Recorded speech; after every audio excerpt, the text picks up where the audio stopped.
جب گلے پر چھری رکھنا، میں صرف اشارے کر رہا ہوں کہ یہاں پر عقل کا کوئی گزر نہیں ہے۔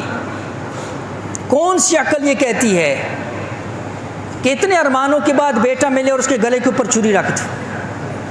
عقل روک رہی ہے، عشق تقاضا کر رہا ہے، عقل منع کر رہی ہے، اللہ کا تعلق جو ہے نا جی وہ قدم بڑھا رہا ہے۔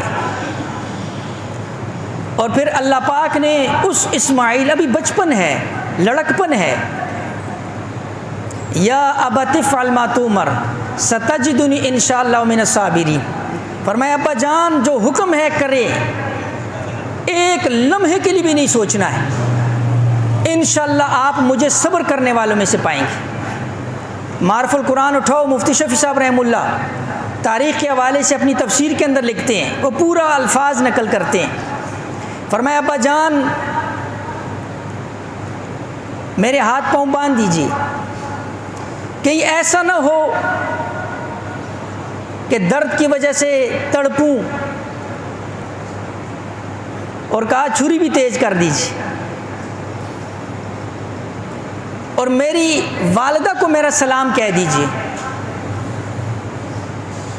اور میرا کرتا جو ہے نا جی ان کو پیش کر دیجیے، ہو سکتا ہے ان کو تسلی آ جائے۔ یہ ایک بچہ، ایک لڑکا خلیل اللہ کو کہہ رہے، ابراہیم خلیل اللہ۔ تو اسی لیے پھر کسی نے کہا کہ یہ فیضان نظر تھا یا مکتب کی کرامت تھی؟ کس نے سکھائے اسماعیل کو آداب فرزندی؟ اللہ رب العزت نے پھر اولاد بھی ایسی عطا فرما دی۔ میں نے صرف اشارہ کیا آپ کے سامنے کہ دیکھو یہ اتنا بڑا عمل، یہ جو 10 ذی الحج کو کیا جاتا ہے، یہ اس ابراہیم علیہ السلام کی اس سنت کو تازہ کیا جاتا ہے۔ ایک جو ہے اس واقعے کو سامنے رکھا کرو، اس تصور کو سامنے رکھا کرو، کبھی اس جانور کے گلے پر چھری رکھتے ہوئے کبھی تصور ذہن کے اندر لایا کرو۔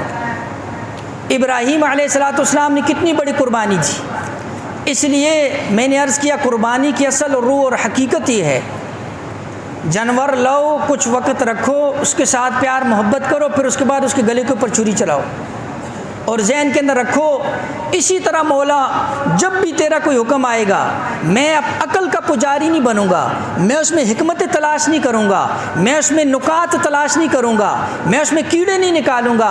اے اللہ جس طرح ابراہیم علیہ السلام نے ایک لمحے کے لیے بھی نہیں سوچا، ایسے ہی اللہ میں بھی تیرے ہر شریعت کے حکم کے اوپر جو ہے نا جی اپنے سر کو سر تسلیم خم کروں گا۔